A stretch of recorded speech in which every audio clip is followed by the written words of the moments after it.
Good day, guys. Welcome to Philosophy Online Tutorial with MEM. Okay, so today we're talking about the course African Social Political Philosophy. Okay, so now we are going to be bringing you to the background study of the course, and then we are going to be discussing terms like the nation and scope of African social political philosophy. We are going to in there we are going to be talking about the terms of socialism, communalism, communism, communitarianism, and so on. Okay, so now when the colonial masters came into Africa, they came into a setting that already had a an order of things. Okay, so there was governance, there was a social life, there was a cultural life, and so on. But the advent of the colonial masters, the Western world into Africa, changed the dynamic, the cultural paradigm, the economic and political paradigm in Africa.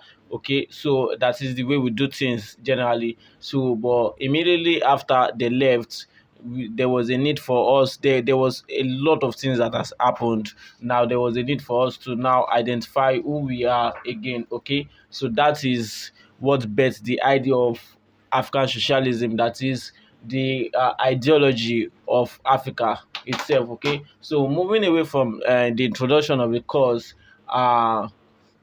the nature and scope of African socialism is the fact that originally, before the advent of the Europeans, we had this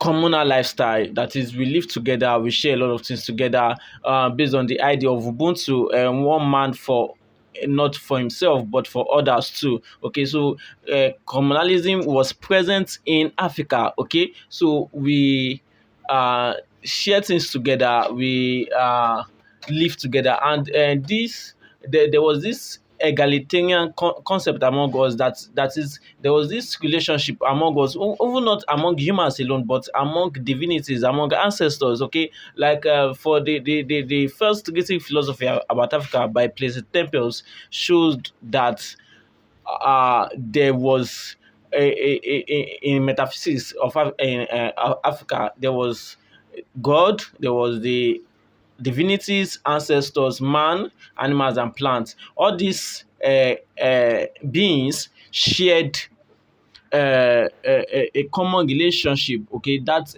through a life force. Yes. So now, this relationship showed that Africa is not an individualistic society. Okay, so it is a general society that everybody cares for each other. Okay, so now this was very, very essential when the Africans were now struggling to bring back their identity. Okay, this identity, already established pre-colonial identity of togetherness, was now very, very essential in finding back our identity. Okay, and also there is also, I talked about communism. Communism is a system, an economic system where the means of production and distribution are owned collectively by the society. Okay, so everybody work and get according to their needs. Now that is on communism. Communalism is the practice of this idea. Now we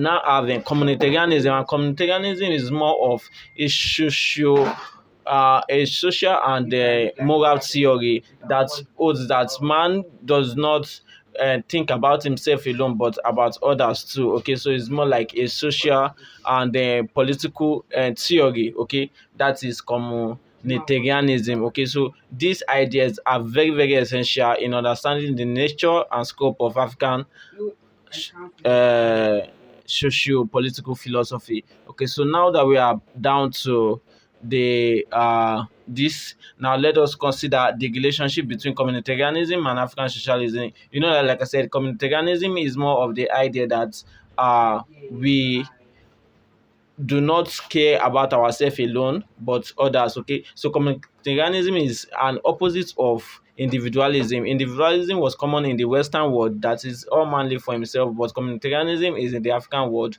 that is, we live for each other. Okay, now when we now talk of African socialism, the word African socialism is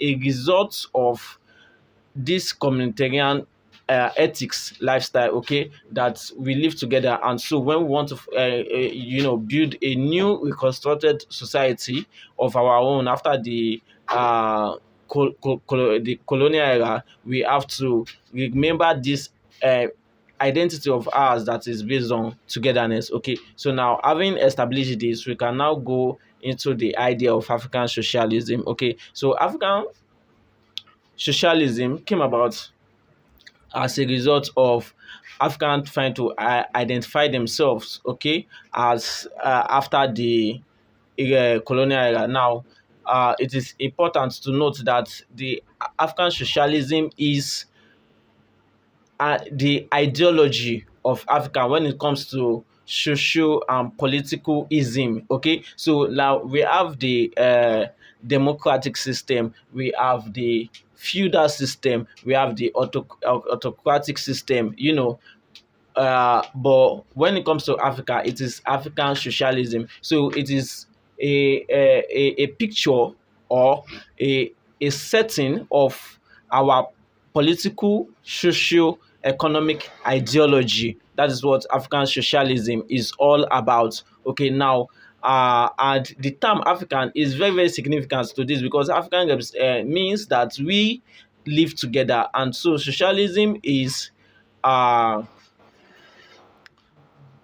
the representation of this our togetherness. Now, after the Europeans went, every African scholars, intellectuals who also doubled as leaders now tried to establish a you know an ideology that is going to represent the picture of African and how African societies are going to be set, how they're going to be ruled, controlled, how their economic situation is going to be seen. Okay, so now people like Julius Nyerere, Kwame Nkrumah, and Leopold Senghor, they you know followed this, and it was much more influenced also by Marxism,